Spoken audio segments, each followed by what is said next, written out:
In January 1930, a woman named Bonnie Elizabeth Parker became involved with a man named Clyde Chestnut Barrow. Even though Bonnie was married, she was seeing Clyde. Her husband was in prison at the time. If you looked at Bonnie and Clyde, you could easily see they weren't exactly good people. They were clearly criminals.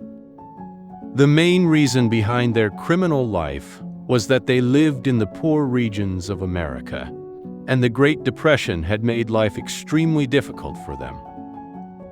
After the two spent about 2 months together, Clyde committed a robbery, was arrested, and sent to prison. Clyde had been sentenced to 2 years, and Bonnie spent those 2 years trying to help him escape, but she never succeeded.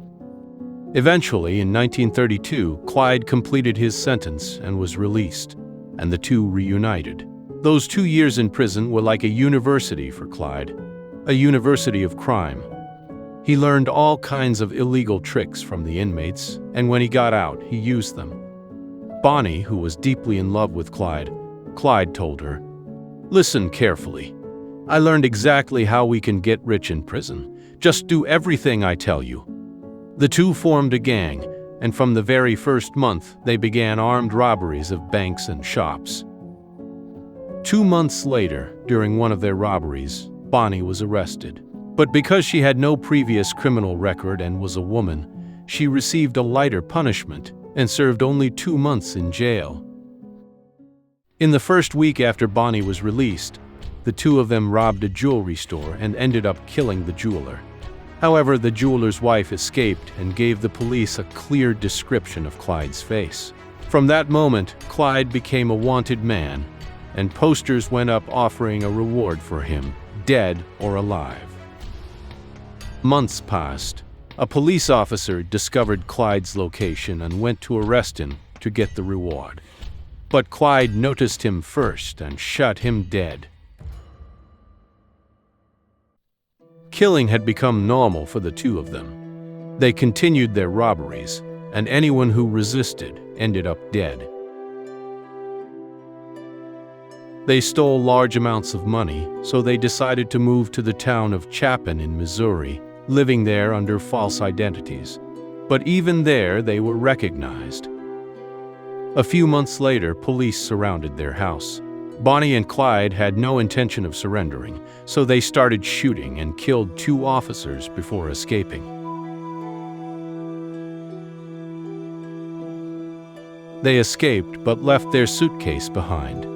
The police found it and discovered photos of them, which were printed in newspapers the next day. Poster headlines read, "The Killer Lovers, Be Careful and Report Them Immediately." By now, all of America knew who Bonnie and Clyde were, and their photos were everywhere. Nothing major happened until 1934, when news spread that the couple had killed 2 police officers.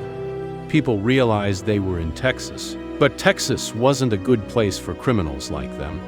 Texans were known to fight back rather than wait for the police.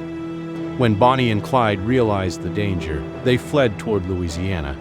But their movements were exposed, and Louisiana police were alerted. At the time, there was only one road leading into the state. On May 23, 1934, Bonnie and Clyde were driving along that road, unaware of the ambush ahead. Dozens of officers were waiting with guns ready.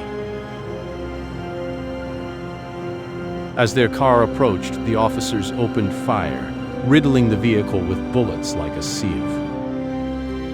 That same car still exists today, and the driver's side alone has 112 bullet holes. Clyde was hit 17 times and Bonnie 26 times. The couple had become so famous that their deaths became national news across the United States.